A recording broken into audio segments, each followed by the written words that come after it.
গোধূলি লগ্ন পেরিয়ে সন্ধ্যা নামছে। শহরের বাস টার্মিনালে যাত্রীদের ভিড়। হিমেল দাঁড়িয়ে আছে বাসের সামনে। তার ঠিক পাশেই দাঁড়িয়ে বন্ধু রাকিব। হিমেলের হাতে একটা পুরনো আমলের হলদেটে খাম। কিন্তু হিমেল, হুট করে এই শীতে ওই গ্রামে যাওয়ার কি দরকার পড়ল, তাও আবার এমন উদ্ভট একটা চিঠি পেয়ে? আরে রাকিব, আমিও তো অবাক হয়েছি। সেই কবে দাদাজান মারা গিয়েছেন, আর আজ হঠাৎ গ্রামের বাড়ি থেকে এই চিঠি। পড়ে দেখলাম সম্পত্তি নিয়ে কি এক জটিলতা রয়েছে।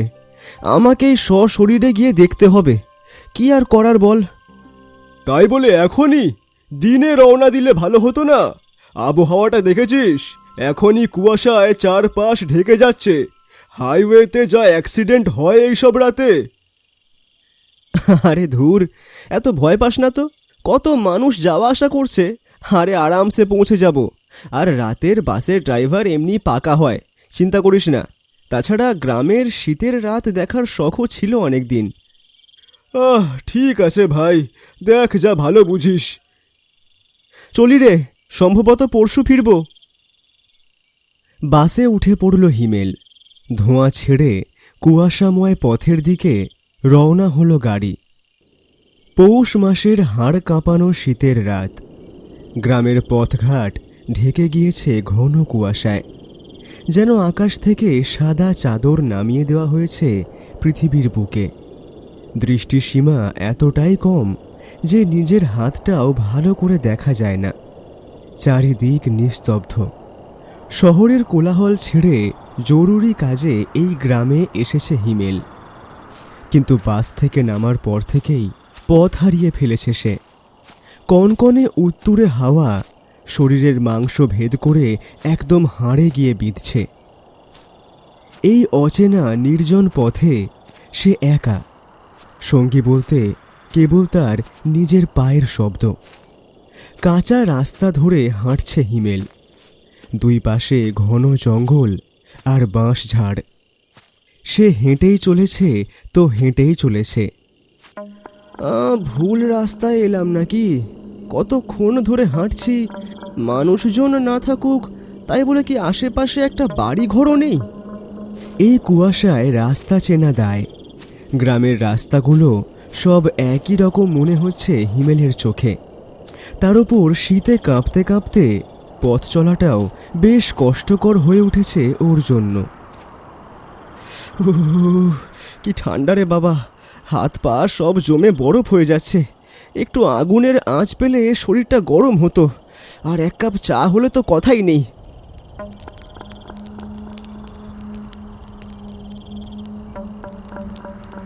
হঠাৎ দূরে একটা ক্ষীণ আলোর রেখা দেখে হাঁপ ছেড়ে বাঁচল হিমেল। কাছে গিয়ে দেখে জরাজীর্ণ এক চপের দোকানের সামনে কয়েকজন গোল হয়ে আগুন পোহাচ্ছে। যাক বাবা, শেষমেশ মানুষের দেখা পাওয়া গেল। আমি তো ভেবেছিলাম আজ রাতে আর কারো মুখই দেখতে পাবো না।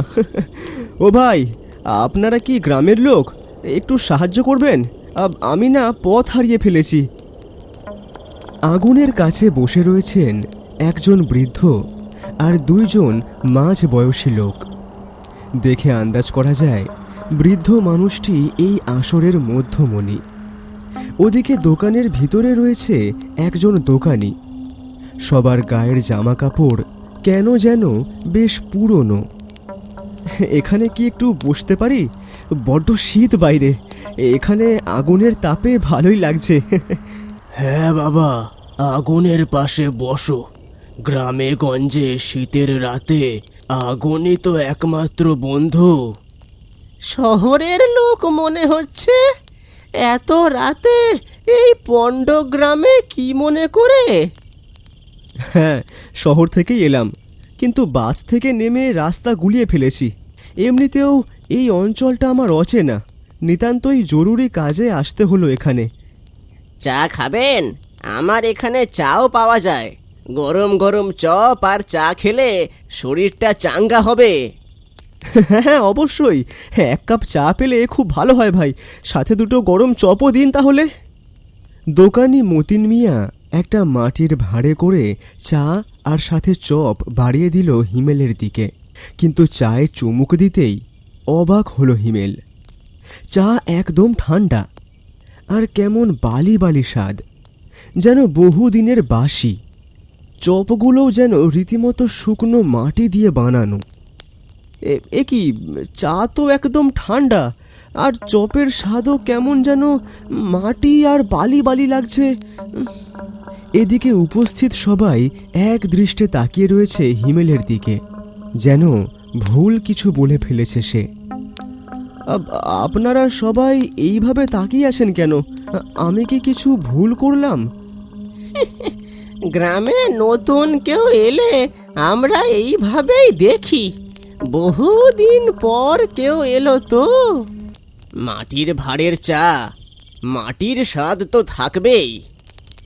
আপনারা কি রোজ এত রাত পর্যন্ত আড্ডা দেন এখানে? এখন তো প্রায় মাঝরাত। আমরা তো এখানেই থাকি, অপেক্ষা করি, শুধুই অপেক্ষা। অপেক্ষা? কিসের অপেক্ষা করেন আপনারা?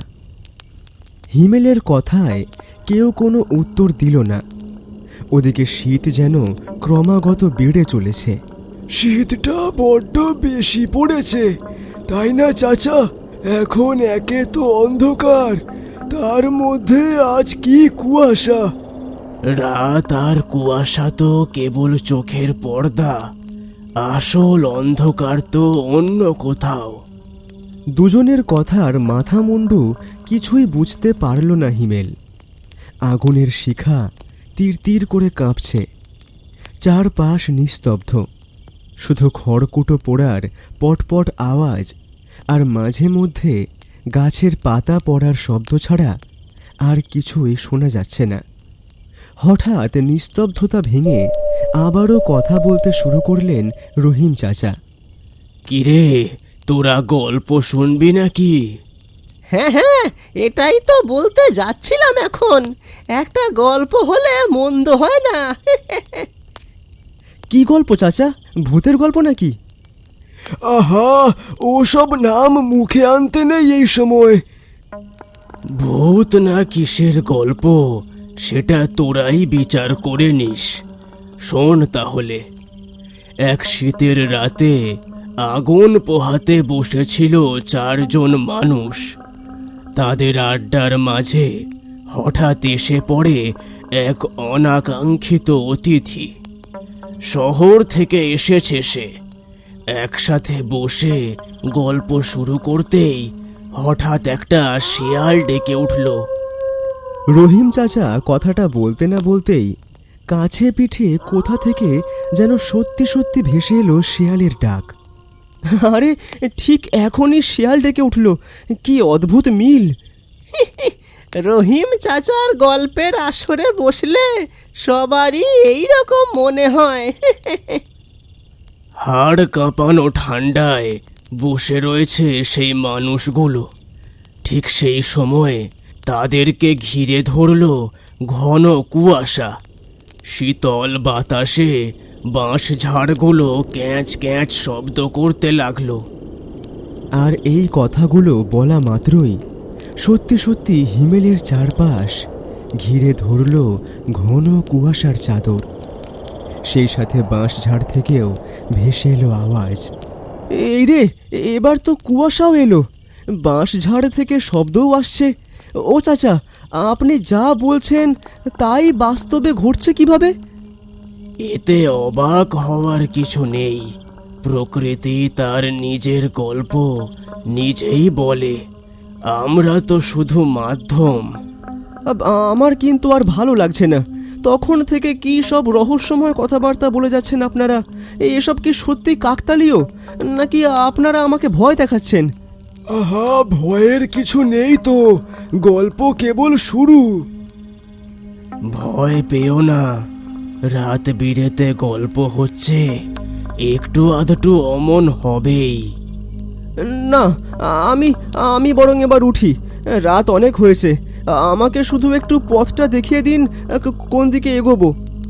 আরে বসুন বসুন, গল্পের শেষটা না শুনেই চলে যাবেন?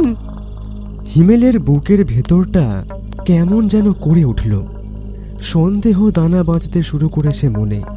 তবে কি মনে করে সে সিদ্ধান্ত নিল একটা পরীক্ষা করবে সে। আমি ভয় পাচ্ছি না, কিন্তু চাচা আপনার গল্পটা সত্যিই অদ্ভুত। আমি আসার পর থেকে যা যা ঘটেছে এখানে সেগুলোই গল্পের মতো করে বলছেন আপনি, কিংবা গল্পে যা বলছেন তাই ঘটছে। কিভাবে সেটা হচ্ছে জানি না, কিন্তু গল্পে তো এটাও হতে পারে যে, কি হতে পারে শুনি? ধরুন গল্পে এমন হলো হঠাৎ এই নিভু নিভু আগুনের শিখাটা দাউ দাউ করে বেড়ে গেল। আগুনটা বেশ কমে এসেছিল।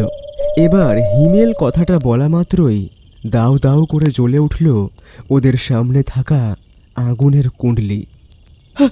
দেখলেন দেখলেন, গল্পের খাতিরে যাই বলা হচ্ছে তাই বাস্তবে ঘটছে। আপনিও দেখছি ভালোই গল্প বানাতে পারেন। আপনারা সবাই হাসছেন কেন? চোখের সামনে এমন আজগুবি ঘটনা ঘটছে আর আপনারা সবাই হাসছেন। ভয় কিসের? যেমন চেয়েছিলেন তেমনই তো হলো। এটা তো আরো মজার ব্যাপার। আগুনের আলোয় সব কিছু পরিষ্কার দেখা যায়। আগুন যখন বেড়েছে, ভালো করে একবার দেখো আমাদের। হিমেল দেখল ওদের সবার চেহারা হঠাৎ কালো বিকৃত হয়ে উঠছে ধীরে ধীরে। প্রচণ্ড ভয় পেল হিমেল। এ কি, আপনাদের চেহারা এমন হয়ে যাচ্ছে কেন? না না না না না না না, আমি আমি আমি নিশ্চয়ই ভুল দেখছি। ভুল নয়, সব সত্যি। রহিম চাচার বাকি গল্পটুকু শুনবেন না? থামুন আপনারা, থামুন থামুন, আমি আর কোনো গল্প শুনতে চাই না, থামুন। শান্ত হও, গল্পের শেষটুকু তোমাকে শুনতেই হবে। আর শেষটা হলো, শহর থেকে আসা সেই ছেলেটি আর কখনোই তার বাড়ি ফিরে যেতে পারবে না। ভয়ানক চমকে উঠল হিমেল। সে এতক্ষণে বুঝে গিয়েছে গল্পের সেই ছেলেটি আসলে সে নিজেই। তাকে নিয়েই গল্প ফেঁদেছে রহিম চাচা। মানে মানে এসব কি বলছেন আপনি? বাড়ি ফিরতে পারবো না মানে? তোমার ফেরার পথ যে বন্ধ হয়ে গিয়েছে। এসবের মানে কি? আপনারা কারা? সত্যি করে বলুন তো, আপনারা কি ডাকাত? কি যে বলছেন, আমরা ডাকাত হতে যাব কেন? ঠিক এমন সময় খেয়াল করলো চপের দোকানটা কেমন পাল্টে গিয়েছে। ঠিক যেন ভাঙা চোরা পরিত্যক্ত একটা দোকান। এসব এসব কি দেখছি আমি? এই দোকানটা এমন পুরনো দেখাচ্ছে কেন? মনে হচ্ছে যেন গত 20 বছরেও এখানে কেউ চা খায়নি। কিন্তু কিভাবে সম্ভব এটা? সময় এখানে থমকে আছে, বুঝলেন? বহু বছর ধরে। আপনাদের কোনো কথাই আমি বুঝতে পারছি না। দেখুন, আমি মোটেও আপনাদের মশকরা শুনবার অবস্থায় নেই। কোন কুলক্ষণে যে বাস থেকে নামার পর রাস্তা হারিয়ে ফেলেছিলাম। বাস? কোন বাসের কথা বলছো তুমি? এখন আবার কি মশকরা শুরু করলেন? কোন বাস আবার? যে বাসে করে আমি এই গ্রামে এসেছি সেই বাসের কথা বলছি। দূর, আপনাদের হাবভাব আমার একদম ভালো ঠেকছে না। আমি চললাম। কোথায় যাবেন? আপনার তো যাওয়ার কোনো জায়গা নেই। আগে সত্যটা শুনুন, তাহলেই বুঝবেন। হিমেল তবুও উঠে পড়ল চলে যাওয়ার জন্য। কিন্তু এমন সময় এই হিমেল দেখতে পেল সামনে কেউ নেই। দোকানি মতিন মিয়া থেকে শুরু করে বৃদ্ধ রহিম চাচা সবাই ভোজবাজির মতো উধাও হয়ে গিয়েছে। চপের দোকানটা রীতিমতো এক ধ্বংসস্তূপ। কি ব্যাপার? আপনারা সবাই কোথায় গেলেন? দয়া করে সারা দিন এভাবে মজা করবেন না। আমি কি পাগল হয়ে গেলাম নাকি কোনো দুঃস্বপ্ন দেখছি? চমকে উঠল হিমেল। সে দেখল রহিম চাচা, মতিন মিয়া, কালু, সেলিম সবাই আবার ওর সামনে হাজির হয়েছে। আপনারা কারা? এতক্ষণ ধরে আমাদের দেখলে তাও বুঝতে পারছো না? না, পারছি না। কি হচ্ছেটা কি এখানে? দয়া করে আমাকে খুলে বলুন। আর এই চপের দোকানটারই বা কি হলো? দোকান তো বহু বছর আগেই উঠে গিয়েছে, এমনকি আমরাও বাস্তব দুনিয়া থেকে উঠে গিয়েছি। মানে আপনারা তার মানে মারা গিয়েছেন? তাহলে তাহলে আমি কাদের সাথে বসে আগুন পোহালাম, কার হাতে চা খেলাম? আগুনের তাপ তো কেবল মায়া। এখানে বহুদিন আগুন জ্বলে না। আজ আপনার জন্যই আগুন জ্বালাতে হলো। মরলে যে বড্ড শীত লাগে। আমার জন্য আগুন জ্বালিয়েছেন, মরলে শীত করে, এটা আবার কেমন কথা? তার মানে বলতে চাইছেন আমিও? ঠিকই ধরেছ, জীবিতরা এখানে আসে না। দেখুন, এভাবে আমাকে ভয় দেখাবেন না। আমি চলে যাচ্ছি। যাওয়ার পথ থাকলে তো যাবেন, পথ যে ইতিমধ্যেই হারিয়ে ফেলেছেন। কিন্তু কিন্তু আমি কিভাবে মারা গেলাম? ওই যে বাসে করে এসেছো বললে না, তোমার বাস তো আধ ঘন্টা আগেই খাদে পড়ে গিয়েছে। কি? বাস খাদে পড়ে গিয়েছে? কই, আমার তো কিছু মনে পড়ছে না। একটু পরেই হিমেল লক্ষ্য করল তার শরীরটা কেমন অস্পষ্ট হতে শুরু করেছে। এ কি আমার সাথে কি হচ্ছে এটা? প্রথম প্রথম অমন একটু হয়, ভয় নেই। আজ থেকে আপনি আমাদের সাথেই থাকবেন। তুমিও তো আমাদেরই মতো আটকে গিয়েছো এই কুয়াশায়। কিন্তু কিন্তু আপনারা কিভাবে মারা গেলেন? সে এক করুণ কাহিনী। বহু বছর আগে যখন আমরা জীবিত ছিলাম, তখন অন্যের জমিতে চাষ করে নয়তো কামলা খেটে পয়সা রোজগার করতাম। আর দিন শেষে আমাদের আড্ডা বসতো এই মতিনের চপের দোকানে। কিন্তু সব দোষ আসলে আমার। গ্রামের মাতব্বর আমার এই দোকানের জন্য প্রতি মাসে একরকম চাঁদা দিতে বলেছিল, কিন্তু আমি দিতে চাইনি। আর সেই শত্রুতায় আমার দোকানে আগুন দিয়েছিল মাতব্বর মশাই। তোর কোনো দোষ নেই মতিন, তুই তো রাতে দোকানেই ঘুমাতি। মাতব্বরের লোকেরা দিল সেই সময়ে আগুন, আর তুইও দোকানে আটকে পড়লি। আমাদের কাজ সেই রাতে শেষ হতে হতে দেরি হয়ে গিয়েছিল, তাই আমরা তখন এই রাস্তা দিয়েই যাচ্ছিলাম। এমন সময় দেখি মতিনের দোকানে আগুন, আর মতিন তার ভেতরে।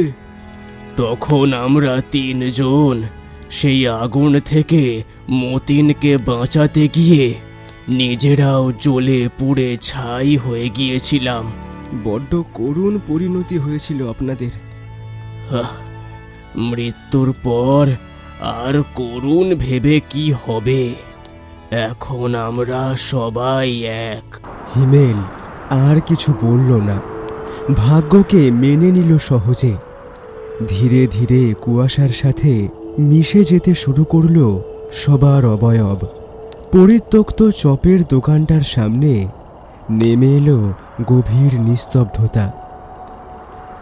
নিরিবিলি রাতে শুধু দূর থেকে ভেসে আসছে কিছু মানুষের কোলাহল, কিন্তু সেই সব কোলাহল হিমেলের কানে আর পৌঁছায় না। কুয়াশা আর শীতের রাত নতুন সদস্যকে বরণ করে নিল চিরকালের জন্য।